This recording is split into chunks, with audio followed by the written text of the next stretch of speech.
শিয়ালদা দিয়ে যেতে যেতে হট করে দেখা বিখ্যাত ডকুমেন্টারি ডিরেক্টরের সাথে, উনি অনেক দিন বাদে দেখাল ওনার সাথে। ওনার নাম হলেন ফ্রান্সিস রায়। যিনি অনেক বড় বড় ফিল্ম ডিরেক্টর, বড় বড় কবি, সাহিত্যিকদের নিয়ে ডকুমেন্টারি করেছেন। ওনাকে দেখে আমি সাথে সাথে ধরে বললাম, দাদা আপনার কয়েকটা কথা জানার জন্য আমি ভিডিও করব, একটু আমায় সাহায্য করুন। বললো, নিশ্চয়ই, কোনো অসুবিধা নেই, তোমার কী প্রশ্ন আছে বলো, আমি বলবো।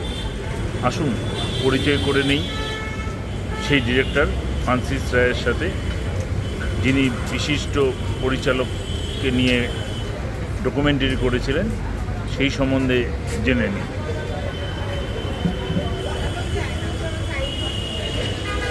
নমস্কার। আমি মূলত চলচ্চিত্রের সাথে যুক্ত অনেক দিন ধরেই। তবে আমার একটা আক্ষেপ, দুঃখ, চলচ্চিত্রে আমরা সিনেমা বা চলচ্চিত্র নিয়ে আলোচনা করি, দেখি, অনেক বড় বড় কথা বলি, কিন্তু চলচ্চিত্রের জনক, ভারতীয় চলচ্চিত্রের জনক কে, কেউ ঠিকঠাক করে বুঝতে পারে না। অনেকে বলেন দাদা সাহেব ফালকে। দাদা সাহেব ফালকেকে বলা হয় ভারতীয় চলচ্চিত্রের জনক। ওনার ভালো নাম হচ্ছে ধুন্ধুরি রাজ দাদা সাহেব ফালকে, কিন্তু এটা সর্বত্র মিথ্যা।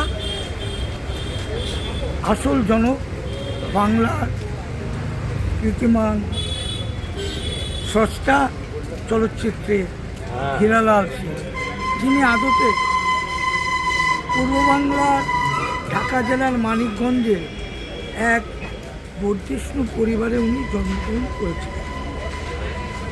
উনি একবারে যেরকম স্টিল ফটোগ্রাফার, 7বার তিনি স্টিল ফটোগ্রাফিতে স্বর্ণপদক জয়লাভ করেছিলেন বা পেয়েছেন। তারপর আরেকটা কথায় আসি, চলচ্চিত্রের জনক হিসেবে যখন ওনার নামটা বলেই ফেললাম, একটা বলতে হবে যে চলচ্চিত্রের যিনি প্রথম পৃথিবীতে আলো দেখেছিলেন দুই ভাই, অগাস্ট লুমিয়ে, লুই লুমিয়ে। এরা ফ্রান্সের লোক। এরা প্রথম একটা চলচ্চিত্র তৈরি করে। সে একটা ট্রেন একটা স্টেশনের প্ল্যাটফর্মে আসলো, কিছু লোক নামলো, বেরিয়ে যাচ্ছে। তারপরেই ওই লুমিও ব্রাদার,